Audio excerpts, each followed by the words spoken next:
कर्णाला सेनापती पद दिलं गेलं. मध्ये अनेक युद्ध झाली. घटोत्कच आटोपेस. घटोत्कचाने इतका भयंकर संहार केला की आता कर्णाला दुर्योधनादिक म्हणतात, बाबा ती शक्ती जी तू जोपासून ठेवली आहेस इंद्रानं दिलेली ती त्याच्यावर चालव. कर्ण आधी तयार होत नव्हता, पण म्हटलं तू जर अर्जुनासाठी घेऊन ठेवशील पण त्याच्या आधी आपण सगळे संपून जाऊ, उपयोग काय. आणि म्हणून ती घोर शक्ती कर्णानं घटोत्कचावर चालवली आणि घटोत्कचाचा प्राणांत झाला. पण भगवान श्रीकृष्ण प्रसन्न आहेत. पांडवांना आश्चर्य वाटतं की भगवान कसे काय प्रसन्न आहेत.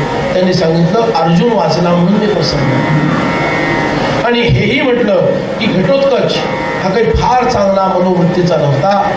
जरी तो पांडवांच्या बाजूनं असला तरी मुळात तो अधर्माचरण करणारा राक्षस होता आणि त्याच्यासाठी मला वेगळ्या कुठल्या तरी माध्यमातून त्याचा संहार करावा लागला असता. त्यापेक्षा तो मरण पावला हेच चांगलं आहे.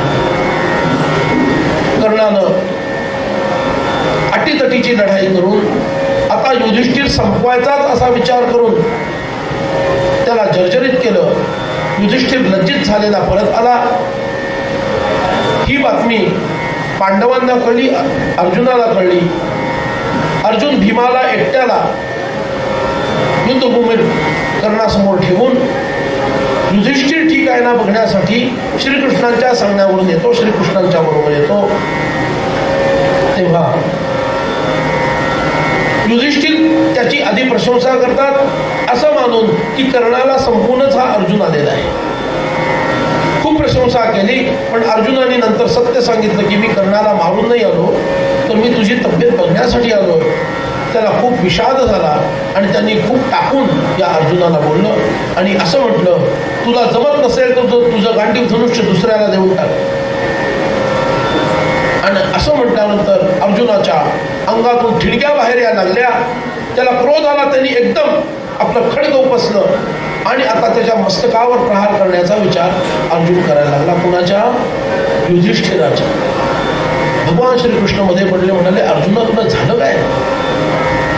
तो तुझा थोरला भाऊ आहे आणि म्हणून त्यांनी काही कठोर बोललं तर तुला इतका राग यावा? तो म्हणाला नाही, जो कोणी मला म्हणेल की तुझं गांडीव धनुष्य तू दुसऱ्याला देऊन टाक त्याचा वध मी करेन अशी माझी प्रतिज्ञा. आहे. किती प्रतिज्ञा करून ठेवल्या विस्तारायच्या कोणी? भगवंताने. म्हणून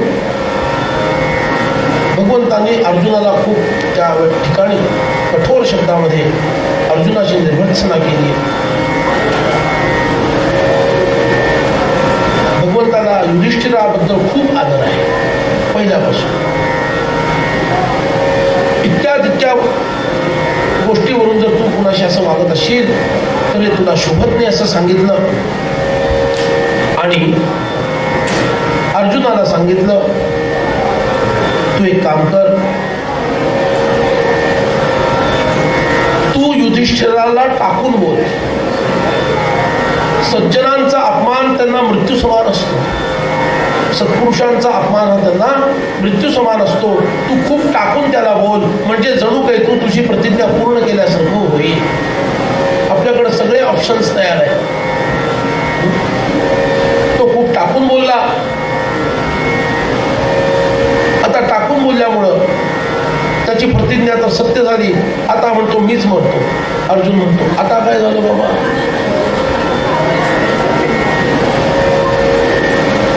माझ्या सन्माननीय बंधूला मी असं टाकून बोललो, आता मला जगण्याचा अधिकार राहिलेला नाही. भगवंतानी म्हटलं कोई बात नाही, मेरे पास उसका भी ऑप्शन है.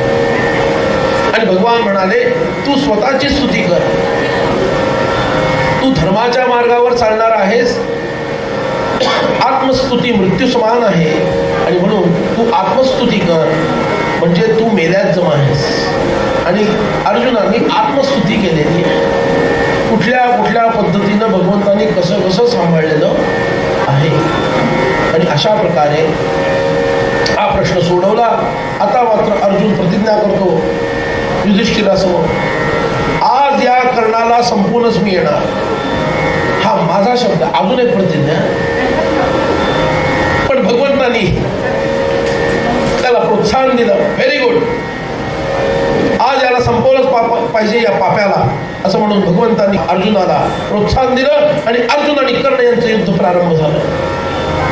महाभयंकर युद्ध आहे हे. युद्ध एकीकडे सुरू असताना भीम दुःशासनाच्या समोर आलाय. भीम दुःशासनाच्या समोर आला. मध्ये अश्वत्थामाने दुर्योधनाला पांडवांची संधी करायला सांगितली. दुर्योधन तयार नाही. युद्ध पुढे चाललं आणि दुःशासन समोर आल्यानंतर भीम आता कर्दन काळासारखा दिसायला लागला आणि महाभयंकर युद्धाला प्रारंभ केला. दुःशासनाला बाण मारून मारून जर्जरित करून टाकलं आणि नंतर गदा घेऊन त्याच्या अंगावर धावला आणि मंडलाकार गदा करून, म्हणजे गोल फिरवून असे भयानक आघात केले. दुःशासनाचं मस्तक फोडून टाकलं. तो खाली पडला आणि सगळीकडं आता हे सगळे कर्ण तिथंच आहे, दुर्योधन तिथं आहे, पण भीमाचं रूप, रौद्र रूप बघून सगळे थिजून गेले जागच्या जागी. कुणाला शस्त्र उचलावंसच वाटेना असा भीमाचा भयानक पराक्रम आहे.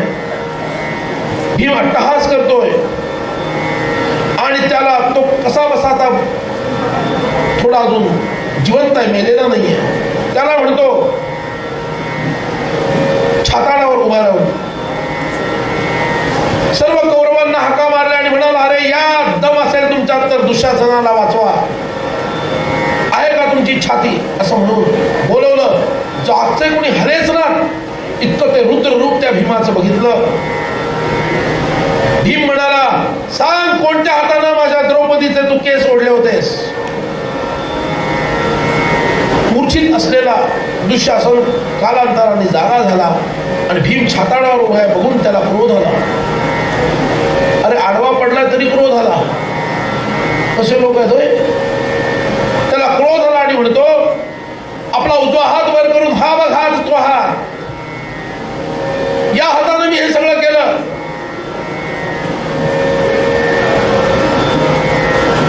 भीमानं तो हात पिळला आणि उपटून काढला आणि फेकून दिला आणि त्याच हातानं परत जाऊन त्यालाच बदलायला लागला. नंतर त्याच्या छातीमध्ये मोठा घाव केला आणि त्याचं रक्त ओंजळ भरून पिऊन घेतलं. आणि भीम का किती भयानक कार्य आहे. भीम म्हणतो, आईच्या दुधापेक्षा याला चांगली चव आहे. आजपर्यंत मी अनेक उत्तम पदार्थ सेवन केले, या कुठल्याच पदार्थाला अशी चव नव्हती, अशी चव या रक्ताची आहे. म्हणून भीम कसा आहे, अत्यंत भीषण आहे. त्याचं वागणं अत्यंत कठोर आहे, कठीण आहे. त्याचं वागणं सगळं भीषण आहे. आणि या सर्वांच्या समोर भीमानं या दुःशासनाचा वध केला आणि कर्ण आणि अर्जुन यांचं भीषण युद्ध प्रारंभ झालं. कर्णाला शाप आहे की भूमी त्याचं चाक रथाचं गिळून घेणार. ऐन वेळेला त्याला ऋषींनी दिलेली शस्त्र आठवणार नाहीत, अस्त्र आठवणार नाही.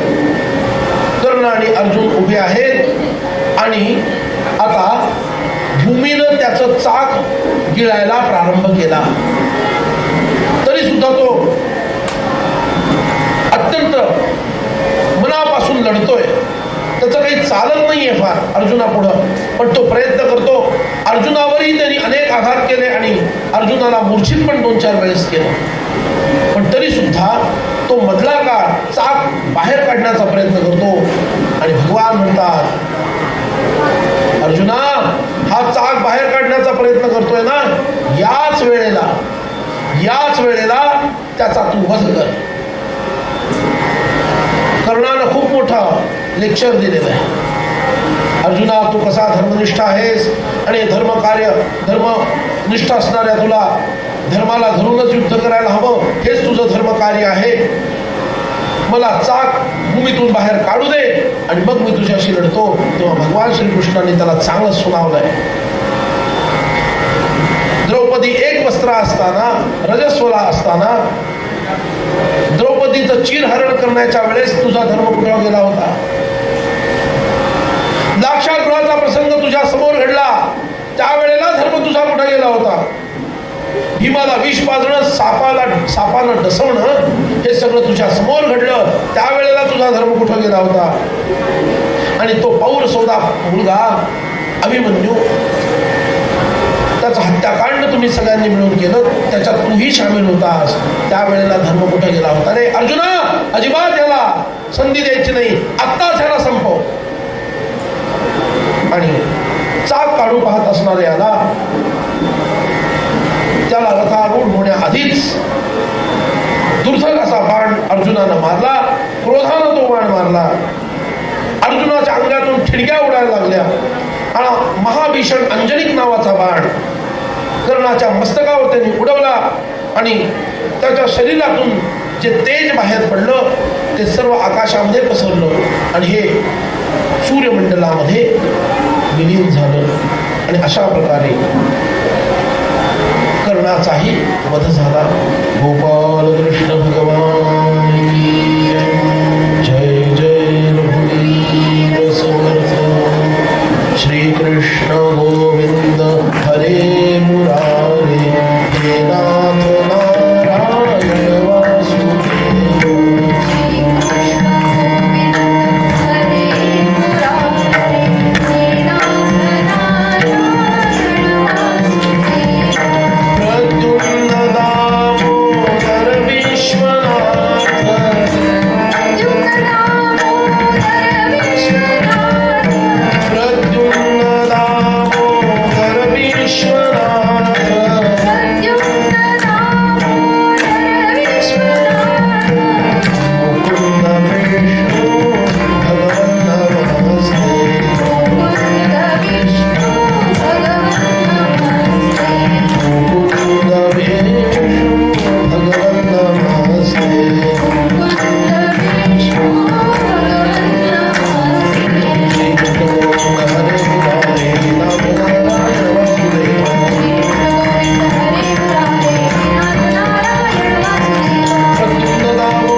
सेनापती बनवलं दुर्योधनाने.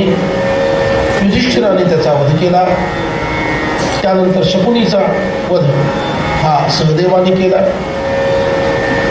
आणि इतकं सगळं घडल्यानंतर सगळी सेना आपली नष्ट झालेली पाहून दुर्योधन शस्त्रास्त्र घेऊन युद्धभूमीच्या पूर्व दिशेला असणाऱ्या एका सरोवरामध्ये जलस्तंभन करून राहिले विश्रांतीसाठी.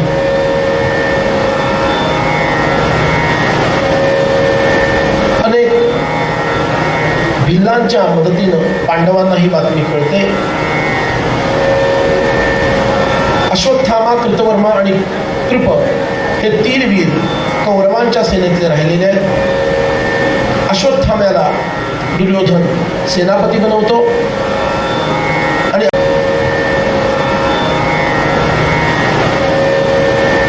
अनेक भिल्लांच्या मदतीनं पांडवांना ही बातमी कळते. अश्वत्थामा, कृतवर्मा आणि कृप हे 3 वीर कौरवांच्या सेनेतले राहिलेले आहेत. अश्वत्थाम्याला दुर्योधन सेनापती बनवतो आणि अश्वत्थाम्याला युद्ध करायला सांगतो.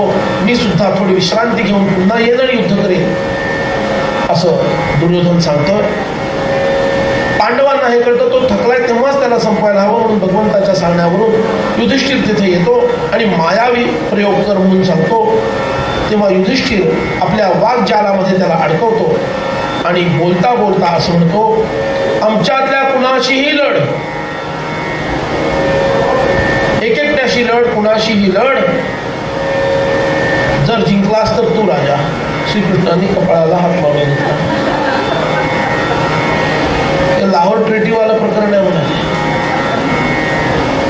कराची पर्यंत जाऊन जिंकायचं आणि लाहोर ट्रेटी करायची आणि स्वतःच्या थोबाडीत मारून घ्यायची. हे असले आमचे उद्योग. श्रीकृष्ण चिडले आणि अर्जुनाला म्हणाले, याला राजनैतिक बुद्धीच दिसत नाही युधिष्ठिराला,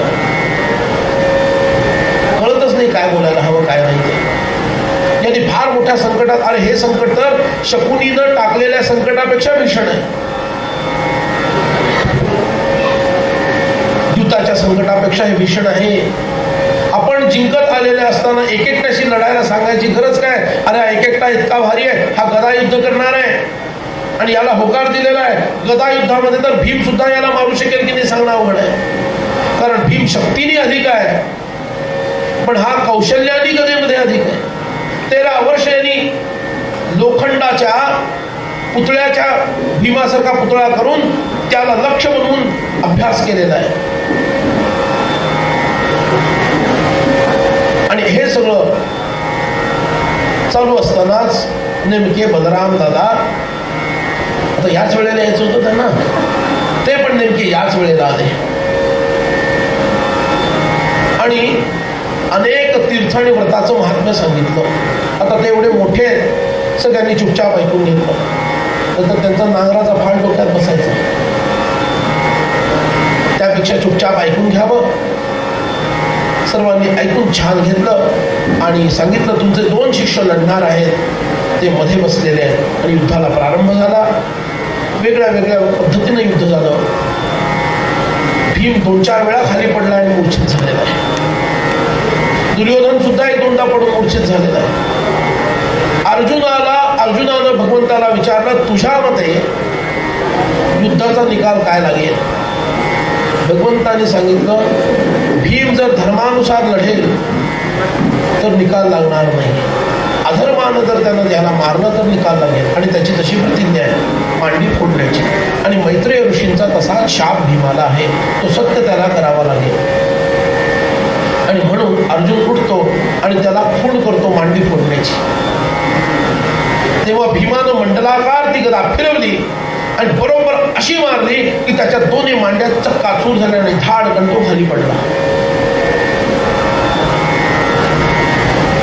रक्तप्रवाह होतोय. इकडं बलरामांना क्रोध आला आणि ते नांगर घेऊन भीमाच्या अंगावर धावले. आता तुला संपवतो म्हणून अधर्मयुद्ध करतोस. तेव्हा भगवान श्रीकृष्ण त्याचे 2 हात आपल्या हाताने अडवतात. बलरामांचे आता तेच त्यांना अडवू शकतात, बाकी कोणी नाही. अहो बलरामांनी, आता हरिवंश पुराणात येतं, एका नांगराने अख्खं हस्तिनापूर वाकवलं होतं. एवढी त्यांच्या नांगरात शक्ती आहे. ते बलराम आहे. आता त्यांना अडवू शकणारा दुसरा कोण आहे? कसं आहे बसं त्यांना थोपवलं आणि भगवान म्हणतात, दादा रागू नकोस.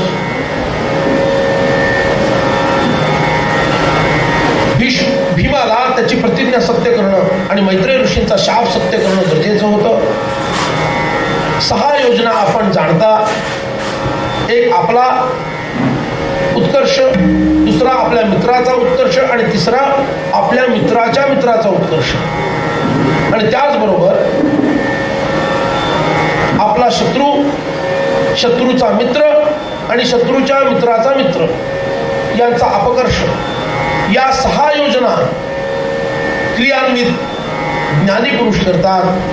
पांडव हे आपल्या आत्याचे पुत्र आहेत, ते आपले मित्र आहेत, म्हणून तुम्ही त्याचं काहीतरी वध करण्याचा विचार करू नका, आपण सोडून द्या, मला हे काय असतं पटतच नाही असं त्यांनी म्हटलं आणि चुपचाप रथात बसून द्वारकेला गेले. श्रीकृष्ण म्हणाले मिळवलं. अनेक ऋषीवंशी पण त्यांच्याबरोबर निघून गेले आणि त्यानंतर ही सगळी मंडळी परत येतात. भगवंत पांडवांना सांगतात आता तुम्ही रथातून उतरा. सर्व रथातून उतरतात. अर्जुनाला सुद्धा भगवान सांगतात तू रथातून उतर. आता सारथ्यानं आधी उतरायचं असतं आणि मालकाला म्हणायचं असतं सर या खाली या, बरोबर ना, रोज असंच व्हायचं. पण यावेळेस भगवंतांनी उलट सांगितलं तू आधी उतर, तू आधी उतर, नंतर मी उतरेन. अर्जुन उतरतो, त्याला दूर जाऊन उभं राहायला सांगितलं. सगळ्या पांडवांना दूर जाऊन उभं राहायला सांगितलं. सगळ्यांना आश्चर्य वाटलं आज असं भगवंत काय करतोय. आणि एकदम भगवंतांनी लांब उडी टाकली. जशी भगवंतांनी उडी टाकली त्या रथावर असणाऱ्या वानरानं पण उड्डाण केलं आणि ते अंतर्धान पावलं. म्हणजे वानर अंतर्धान पावलं. श्रीकृष्ण निघून गेले आणि धडधडून तो रथ पेटला आणि पाहता पाहता अख्खा रथ घोड्यांसकट जळून खाक झाला. पांडव चकित होऊन विचारतात देवा हे काय घडलं नेमकं. तेव्हा भगवान म्हणतात अरे तुझा रथ केव्हा जळून संपलेला आहे. फक्त त्या रथावर मी होतो आणि मी सुद्धा शिबिरामध्ये विश्रांती घेत असताना तो कपी त्याच्यावर बसला होता म्हणून तो रथ टिकून होता. कारण या रथावर अनेक अभिचारिक मंत्रांचा आणि शस्त्रास्त्रांचा प्रयोग झाला होता. जसा मी उतरलो आणि तो दिव्य कपी त्याच्यातून निघून गेला त्या क्षणी तुझा पूर्वीच भस्म झालेला रथ तुम्हाला भस्म झालेला दिसला. महारुद्र हनुमान की जय. गोपाल कृष्ण भगवान की जय. जय जय रघुवीर समर्थ. शेवटचा असणारा हा सेनापती अश्वत्थामा. या अश्वत्थाम्यानं आता पांडवांचा संहार करण्याचा विचार केला. एकदम शिबिराच्या त्या तंबूत आत जाताना एक महाभयंकर असं रूप त्याला दिसलं. ते महाभयंकर रूप त्याच्यात हजारो विष्णू आहेत असं दिसलं, रुद्र आहेत असं दिसलं. हा घाबरला नाही आणि त्यांनी अनेक बाण सोडले. ते सगळे बाण त्या दिव्य रूपानं गिळून टाकले. त्यानं गदा फेकली, ती गदा सुद्धा त्याच्यामध्ये विलीन झाली. खड्ग फेकलं तेही विलीन झालं. याला कळेना की हे आहे काय. आणि एकदम रुद्र तिथं प्रकट झाले, महाकाल प्रकट झाले आणि ते म्हणाले मीच पांचालांचं रक्षण करत होतो कारण श्रीकृष्ण त्यांना अनुकूल आहे. पण आता त्यांचाही काळ पूर्ण झालेला आहे. तेव्हा माझ्या आज्ञेनं या सर्वांचा तुला संहार करायचा आहे. मी योग्य वेळामध्ये तुझ्या प्रवेश करेन आणि हा संहार तुझ्याकडून करून घेईन. आणि त्याला एक दिव्य खड्ग दिलं अश्वत्थाम्याला. आणि अश्वत्थामा महारुद्राचा आविर्भाव झालेला खड्ग येऊन येतो. संजय आणि पांचाल यांचं वध करण्याची प्रतिज्ञा करतो. धृष्टद्युम्नाच्या छाताडावर तो बसला आणि त्याला त्यांनी मारून टाकलं. उत्तमौजाला संपवलं. युधामन्यूला सुद्धा वध करून संपून टाकलं. नंतर पाचही द्रौपदीचे पाचही पुत्र त्यांनी मारून टाकले. त्यांनी तर त्याच्याशी युद्ध केलं पण या वेळेस त्यांचं त्याच्या पुढे काहीच चालेना. कारण का महाकाल त्यांच्यामध्ये शिरलेला आहे.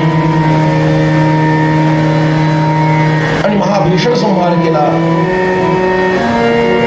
आणि तिथं काळ्या रंगाची कालरात्री आपल्या अनेक सखींच्या बरोबर महासंहारक लीला करताना जिवंत असलेल्या लोकांना तिथं दिसायला लागली.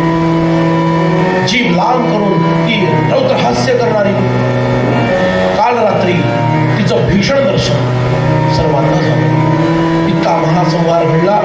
भगवान श्रीकृष्णांच्या कृपेनं पांडव वाचले कारण ते अन्यत्र गेले होते. दुसऱ्या दिवशी हा प्रकार कळला आणि त्याचा मणी श्रीकृष्णांनी काढून घेतला. शाप दिला, सदैव अशांत राहशील, चिरंजीव आहे. नंतर उत्तरायण आलं. उत्तरायणाच्या काळापर्यंत भीष्मांनी युधिष्ठिराला भरपूर उपदेश केलेला आहे. शांती पर्वाचा सगळा उपदेश झाला, विष्णू सहस्त्र नाम सुद्धा उपदेशलं आणि उत्तरायणामध्ये भीष्मांनी प्राणत्याग केला. अनेकांची श्राद्ध वगैरे करण्यात आली.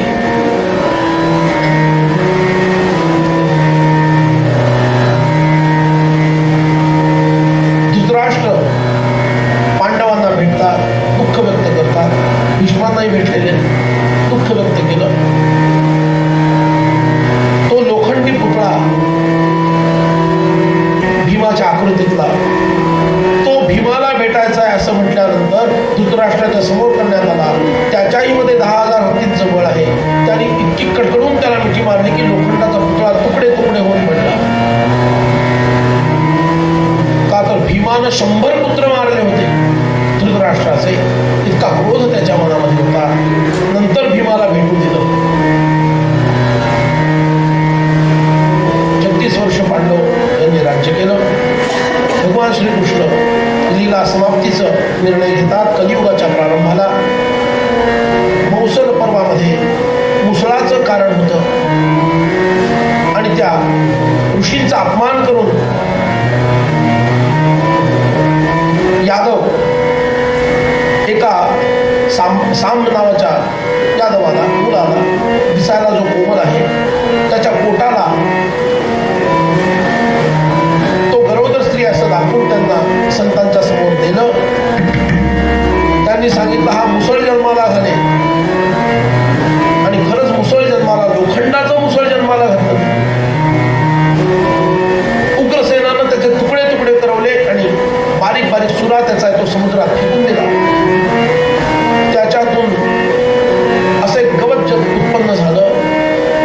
याला मौसल पर्व असं नाव आहे महाभारतात. उत्पात व्हायला लागले. सर्व यादव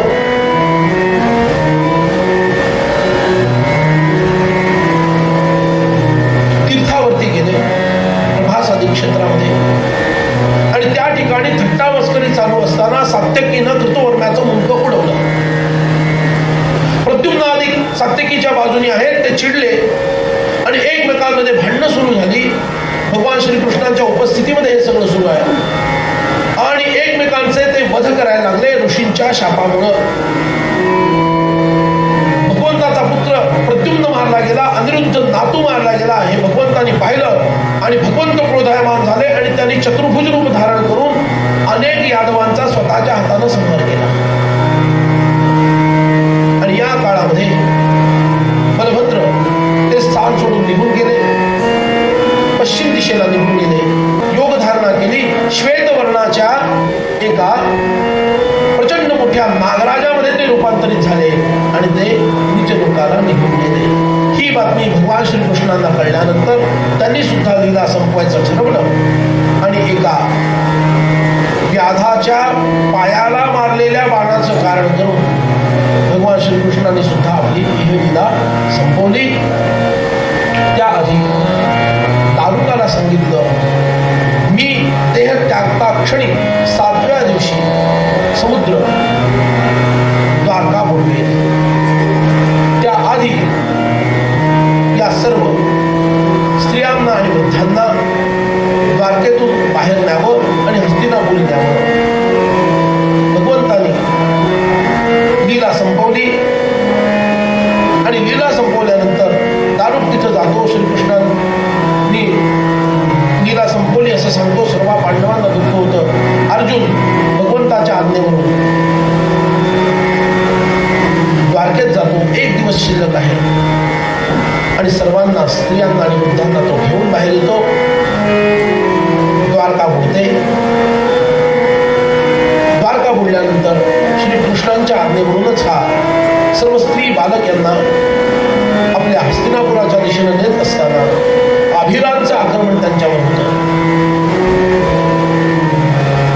अर्जुनाला साधं गांडी उचलता येईना, कसं लढताना धड दडता येईना अनेक आभिरांनी अनेक स्त्रियांचं अपहरण केलं. मोजक्या स्त्रिया त्यांनी तो वाचवू शिकला. यादव स्त्रिया मोजक्या वाचवू शिकला. त्याच्याही लक्षात आलं आपलाही काळ आलेला आहे, कारण भगवानच नाही तर आपण तरी जगून काय करायचं आहे. मला गांडीवाचाही जर उपयोग करता येत नसेल, दिव्य अस्त्रांचं कार्य संपलेलं आहे. वज्र नावाच्या कृष्णीवंशीय एकाला इंद्रप्रस्थाचं राज्य दिलं. तिथून यादव परंपरा आहे.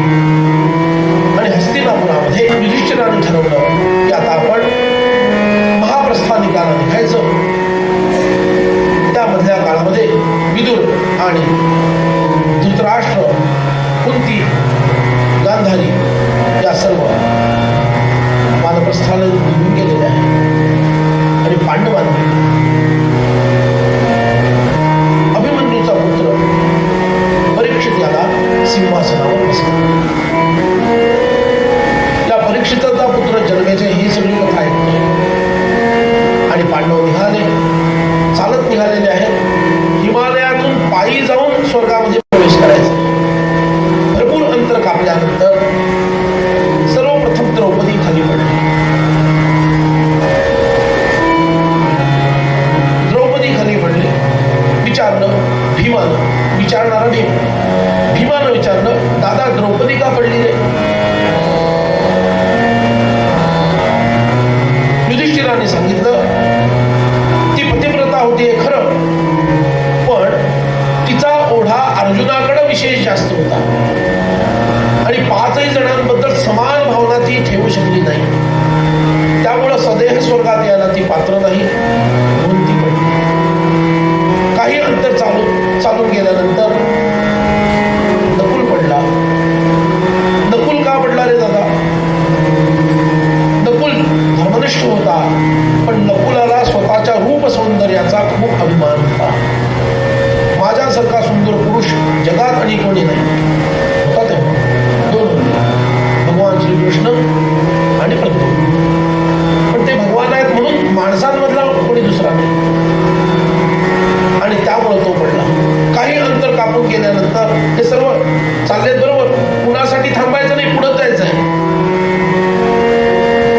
पुढे गेल्यानंतर सहदेव पडला. सहदेव का पडला रे दादा? सहदेवाला आपण कुरुवंशातील आहोत याचा अभिमान होता आणि म्हणून तो पडला. काही अंतर चालून गेल्यानंतर अर्जुन पडला. आता तर भीमाला खूप आश्चर्य वाटलं, दादा अर्जुन पण पडला का रे? तो तर नरऋषीचा अवतार म्हणतात, तो कसा पडला?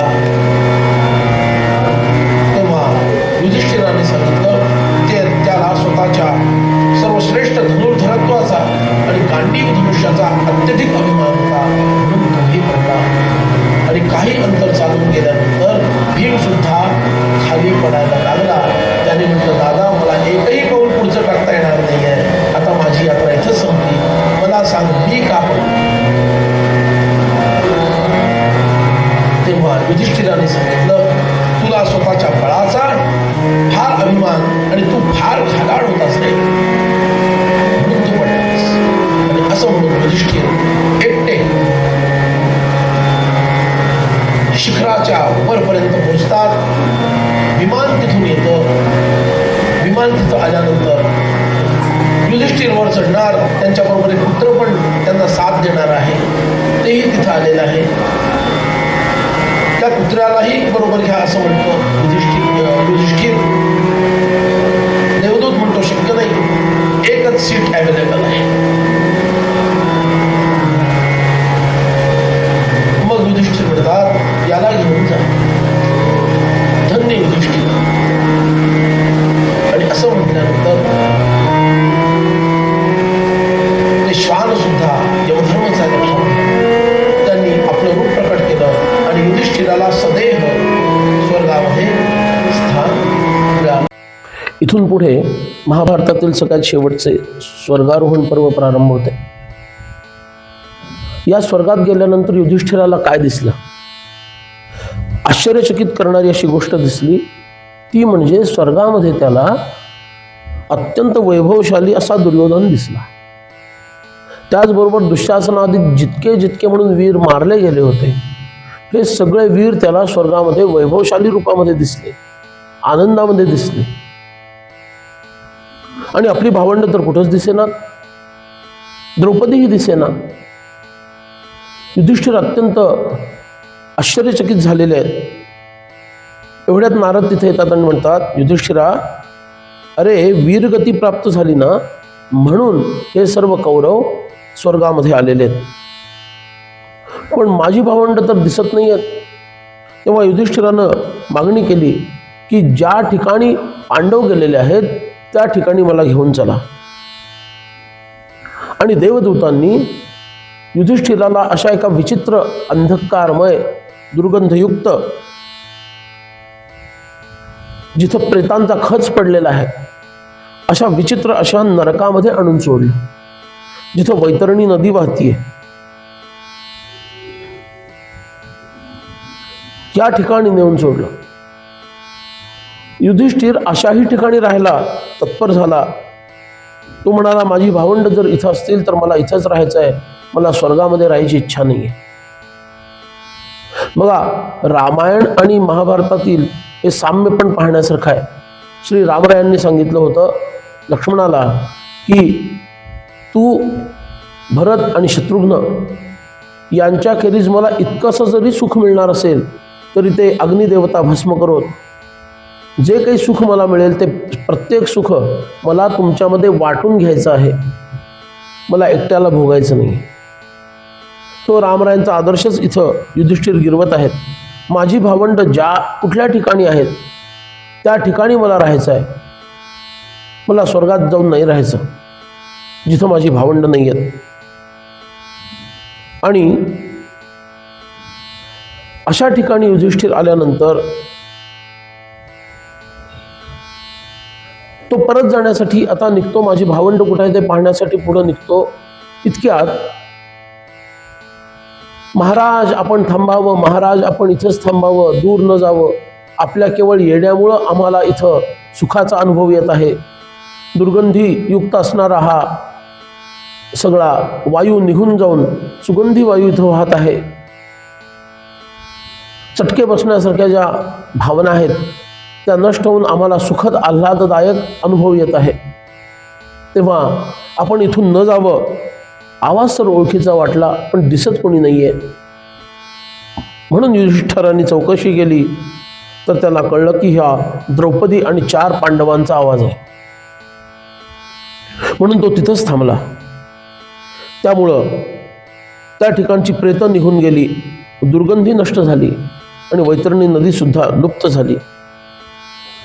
यमराज त्या ठिकाणी प्रकट होतात आणि युधिष्ठिर इतक्या अपवित्र ठिकाणी थांबायला तयार झालेले आहेत आपल्या भावांसाठी, पत्नीसाठी.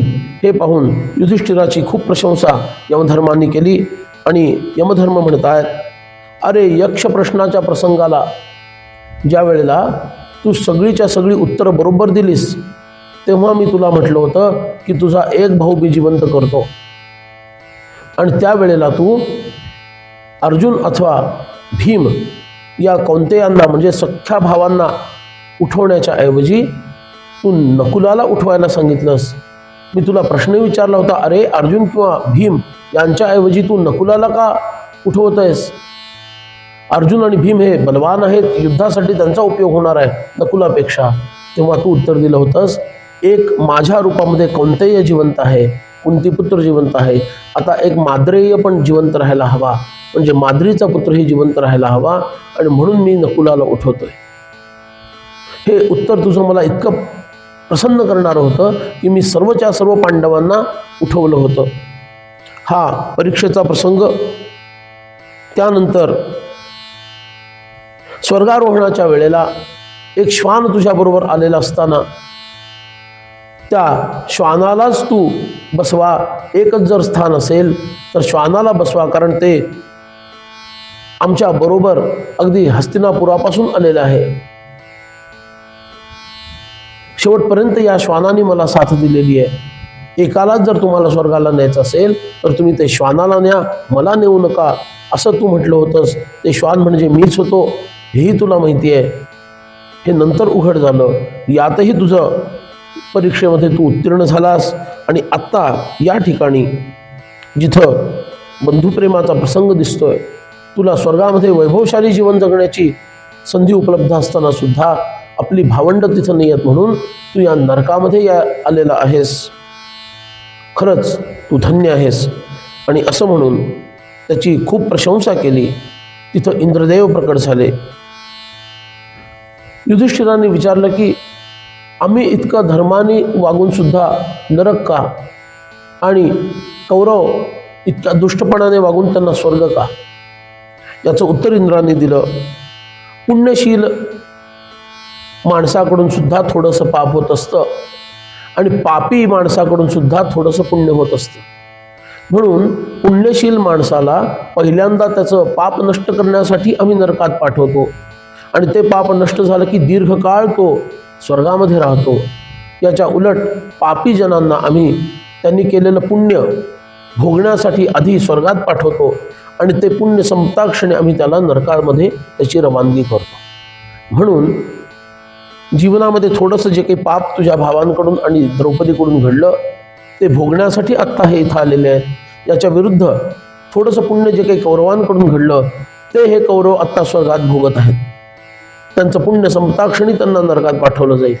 आणि आता तू इथं आल्यानंतर या सर्व पांडवांचं आणि द्रौपदीचं पाप नष्ट झालेलं आहे आणि त्यामुळं ते सुद्धा तुझ्या मागोमाग आता स्वर्गामध्ये जाण्यासाठी योग्य झालेले आहेत. आता तू आकाशगंगेमध्ये स्नान कर. असं म्हटल्यानंतर युधिष्ठिर त्या ठिकाणी प्रकट झालेल्या आकाशगंगेमध्ये स्नान करतात. तिथं आपला मानवी देह त्यागतात आणि दिव्य देह धारण करतात. इतर पांडवांना आणि द्रौपदीलाही तो देह प्राप्त होतो. त्यांच्या सहित आता दिव्य देह धारण करून युधिष्ठिर स्वर्गामध्ये आलेला आहे आणि इतर सुहृदांची त्यांची भेट झालेली आहे. अशा प्रकारे हे महाभारत पूर्ण होतं. वैशंपायन ऋषी म्हणतात, जन्मेजया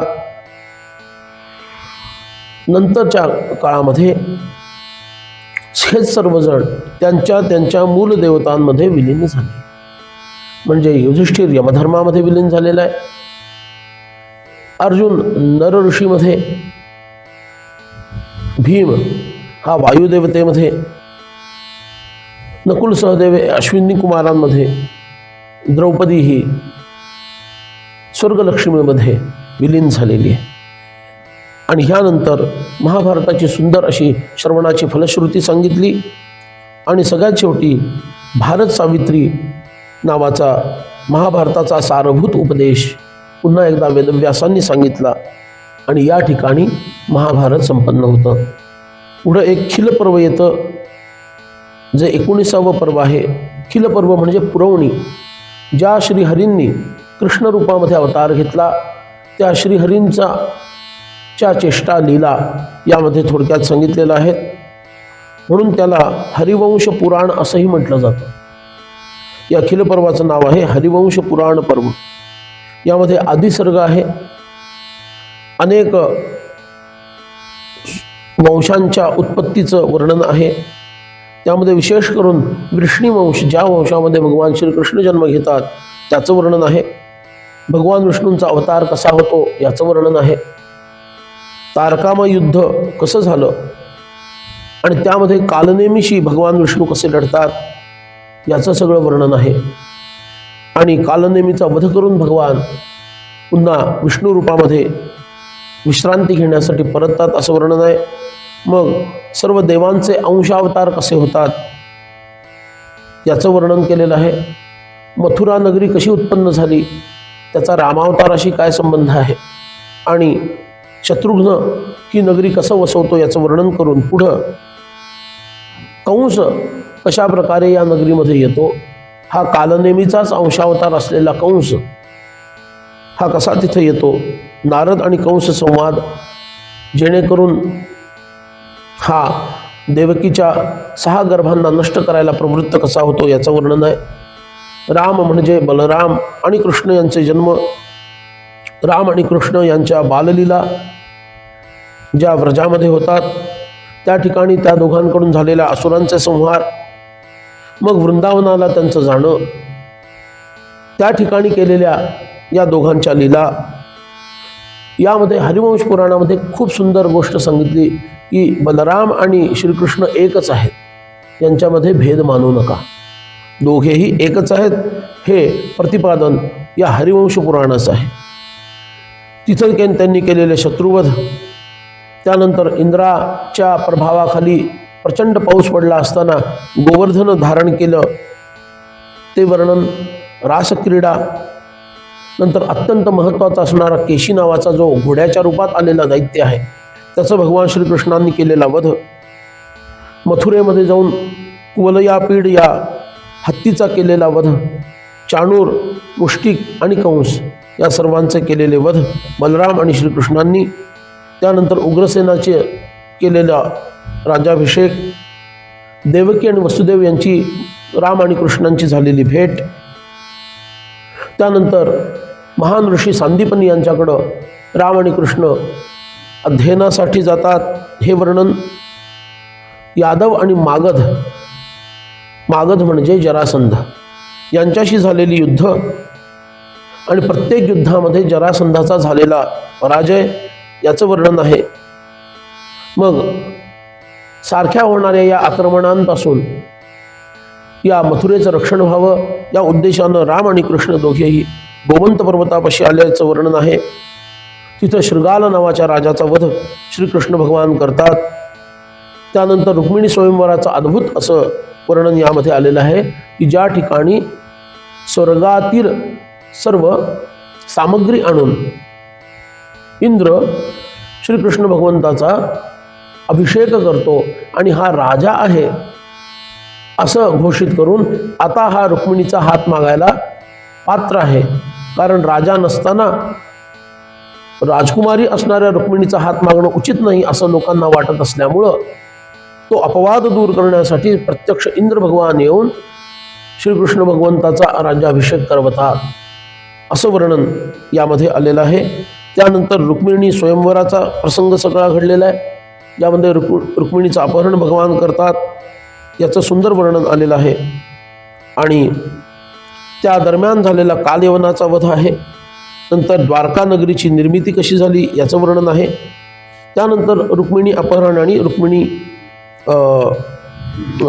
शी विवाह हा प्रसंग येतो.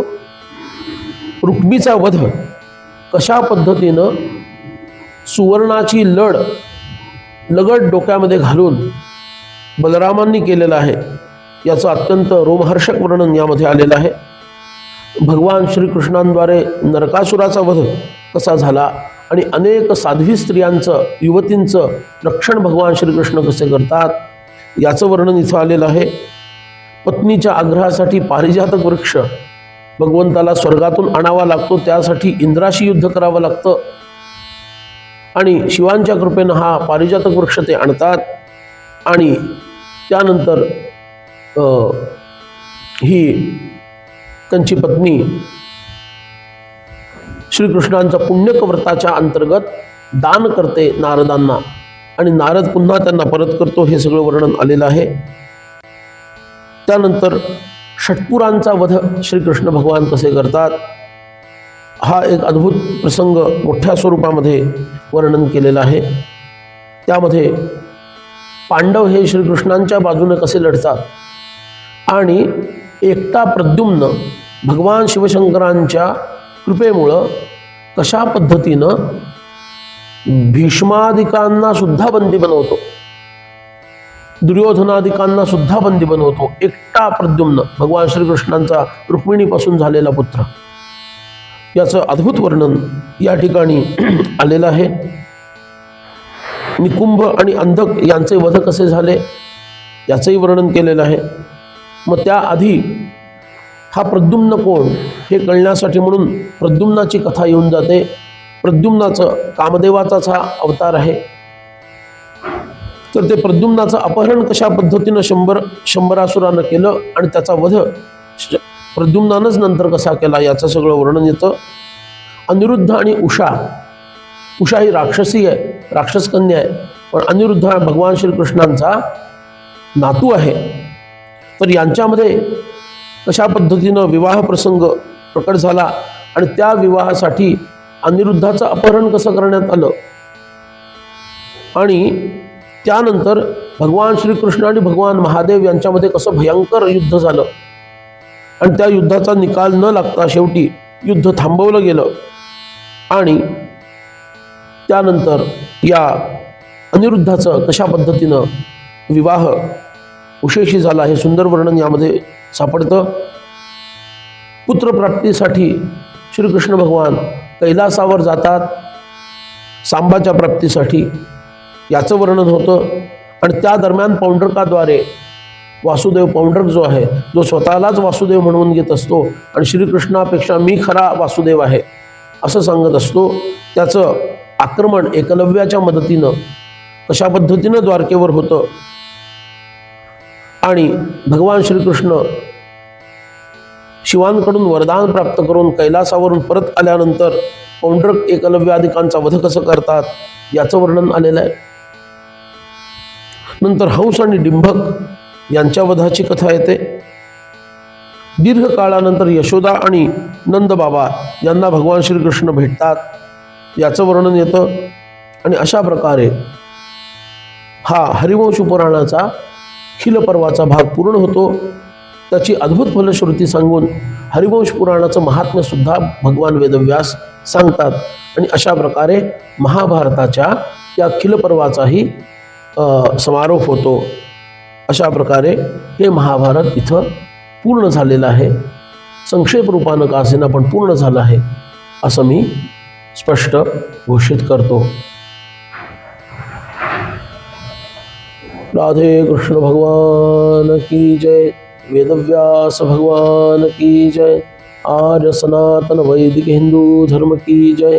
जय जय रघुवीर समर्थ. जय जय रघुवीर समर्थ. जय देव जय भारत वृद्धा धर्म अर्थ काम मोक्षाच्या पंथा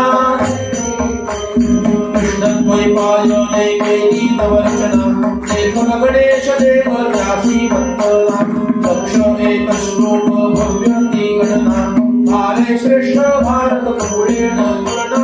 जय देव जय देव जय भारत वंदना धर्म अर्थ काम मोक्षाच्या पंथा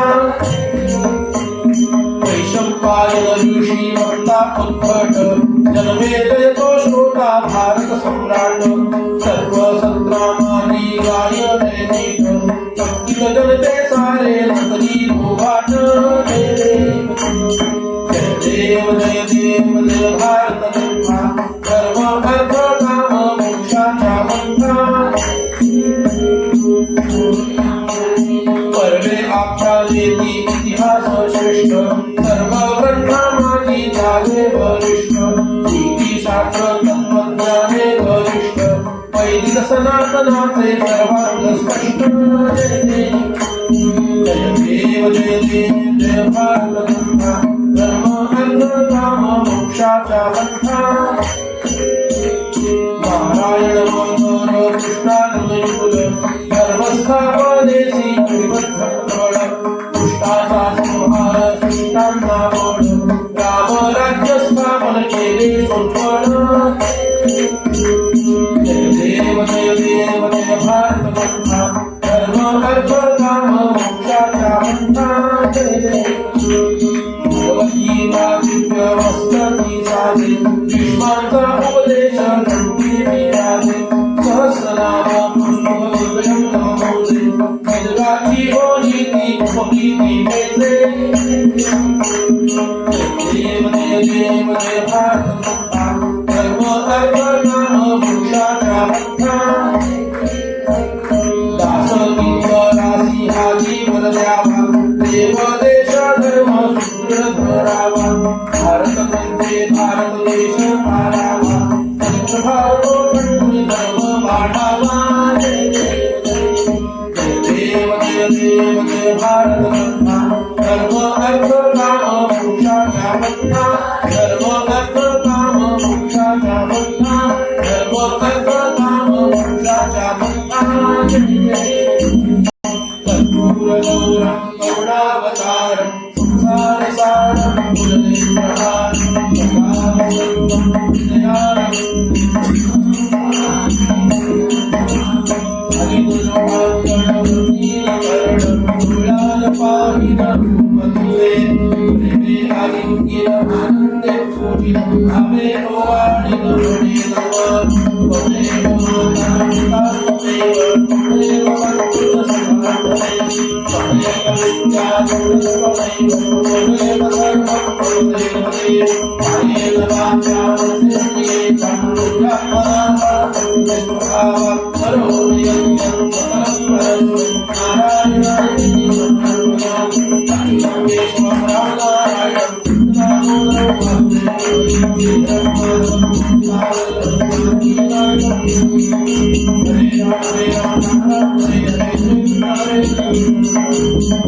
जय जय रघुवीर समर्थ गोपाल कृष्ण भगवान की जय। आर्य सनातन वैदिक हिंदू धर्म की जय। अवधूत चिंतन श्री गुरुदेव दत्त। जय जय रघुवीर समर्थ।